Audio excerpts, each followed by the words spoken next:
Welcome back to my channel, everyone. Home with Kimberly, or if you are new here, welcome. This week I am bringing you some meals that we had for dinner. I only have 6 days this week instead of 7, and because we did eat leftovers one night.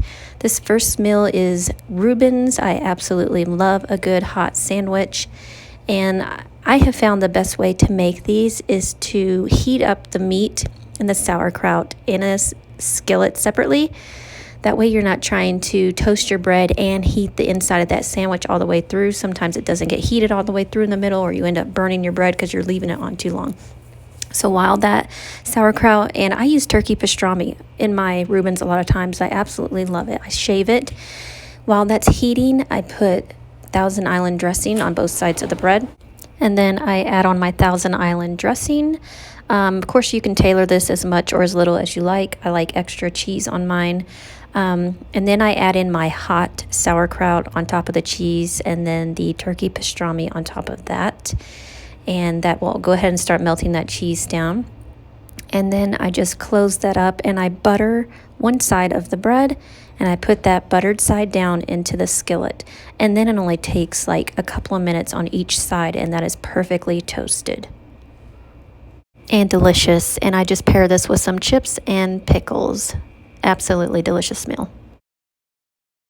This next meal is usually a favorite of mine and my husband's. When I make homemade pizzas anymore, typically I make them into a French bread pizza. It's so much easier. The flavor is just delicious, and the French bread, it just gets really like crusty and crispy in the oven, which we really like. So I just have a store-bought loaf of French bread. Of course, you can make this homemade yourself.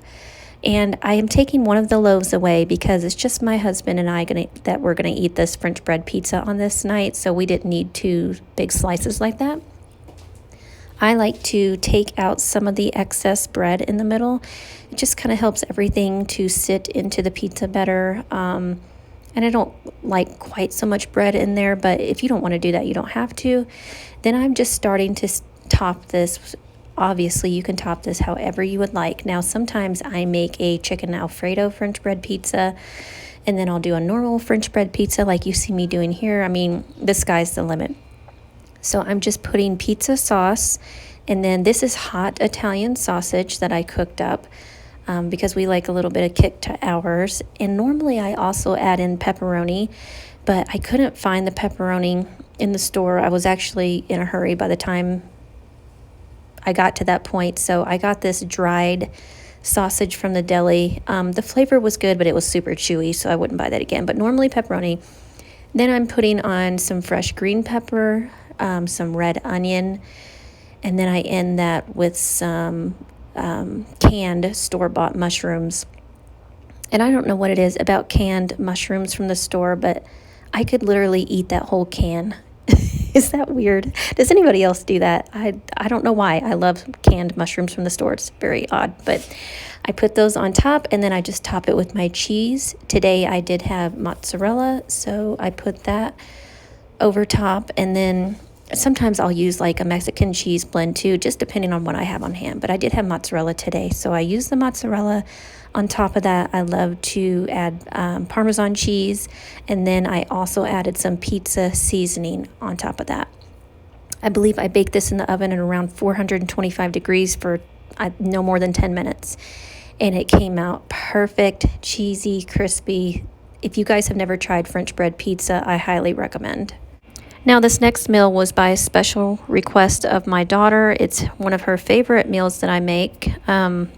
One of the very rare meals that she'll actually eat that I make, and it's chicken and dumplings.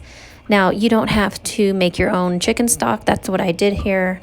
I just put a whole chicken in here with some carrot, onion, and celery, and some herbs that I wanted.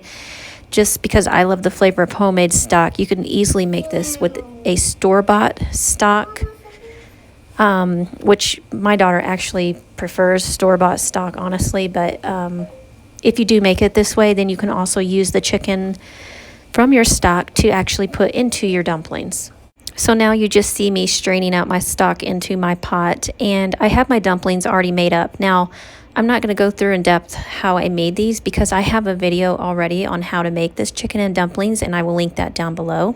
So I'm just going to shred up my chicken, and you're going to bring up your chicken stock to a light boil and then turn it back, or leave it lightly boiling, excuse me, and then add in your dumplings, which is what I did. And then once that's been in there for a good 15 to 20 minutes, I've also added in my chicken pieces, and I'm going to let that go for another 5 to 10 minutes.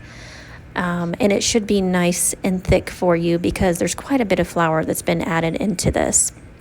And that's it. This is a really simple chicken and dumplings recipe, but it is so good and flavorful. It's really a kid-friendly version, but you could add in all kinds of extra veggies in this if you would prefer to make this a little bit more hearty and more of an adult style chicken and dumplings.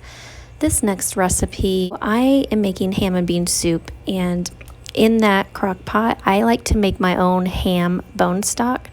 I just think you can't beat the flavor. You can buy ham bone stock. I've seen it at the grocery before, I believe at Walmart. Or you could use chicken broth.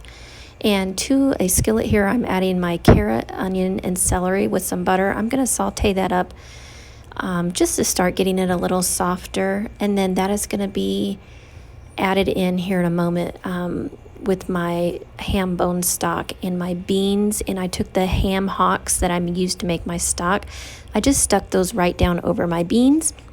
My beans, by the way, I believe I used navy beans. I'm trying to think. I think it was navy beans. I let those soak for like 24 hours. That's up to you how long you want to let your beans soak. The longer you do let them soak, the easier they are to digest. Now I am adding in some parsley, celery seed, I believe a little rosemary, garlic powder. I did not add more salt. I put maybe a little bit of pepper. So in with my ham stock, my beans, and my ham hocks. And I'm going to let this go on low for a good 2.5 hours. I actually ended up finishing this off in my Instapot just because my husband was hungry. He didn't want to wait any longer. And a quick little side note, you can season this however you would like. I will leave all my recipes down below. But this absolutely turned out delicious, and ham and bean soup is comfort food at its finest. I did serve this with a side of cornbread. Now, I freely admit this next meal was a lazy meal. I had some of this leftover spicy chili garlic sauce, and I used some grape jelly, kind of like you would make like a holiday meatball dish. And I just put those in with frozen meatballs out of the freezer, paired that with a side of corn and scalloped potatoes. Easy peasy, and it did turn out really good. Now I am just showing you here that I did make my own homemade chicken stock yet again, and showing you how gelatinous it turned out. It was so good. But I am making Pioneer Woman's chicken noodle soup, and you guys, if you have not tried her recipe for chicken noodle soup, I highly recommend. It is so delicious. So to my homemade stock, I'm adding my onion, carrots, and celery, and I'm going to let that go, I think, for about 10 minutes or so. I'm going to let that come up to a simmer. And then for my spices, I am adding in some salt, turmeric, pepper, thyme, and parsley. And I always kind of do more than what the recipe calls for, but that is your preference. I'm going to give that a good stir and let that simmer for about another 10 minutes. Now, normally I like to have the really skinny, small egg noodles, but these are the only ones I found at the store, and they were fine. I'm going to add those in, and again, just let that go for another 10 minutes until they get soft, as well as adding in my chicken at this point, which has already been cooked. Once that has all simmered away for another 10 minutes, I'm going to make a little slurry of cornstarch and water and pour that in just to thicken it up just a bit. And I did serve this with a side of homemade bread that I had made. And again, it is one of the best comfort foods. If you've never tried her chicken noodle soup, please do try it. If you guys have been enjoying my weekly meal videos, please leave me a comment down below and give me a thumbs up for this video. I would really appreciate it. Also, if you're not a current subscriber, I would love to have you for a subscriber. You'll see a lot more content like this, as well as crafting and homeschooling, all sorts of things. So thank you guys for coming along with me, watching another video, and I will see you guys next time. Have a blessed day.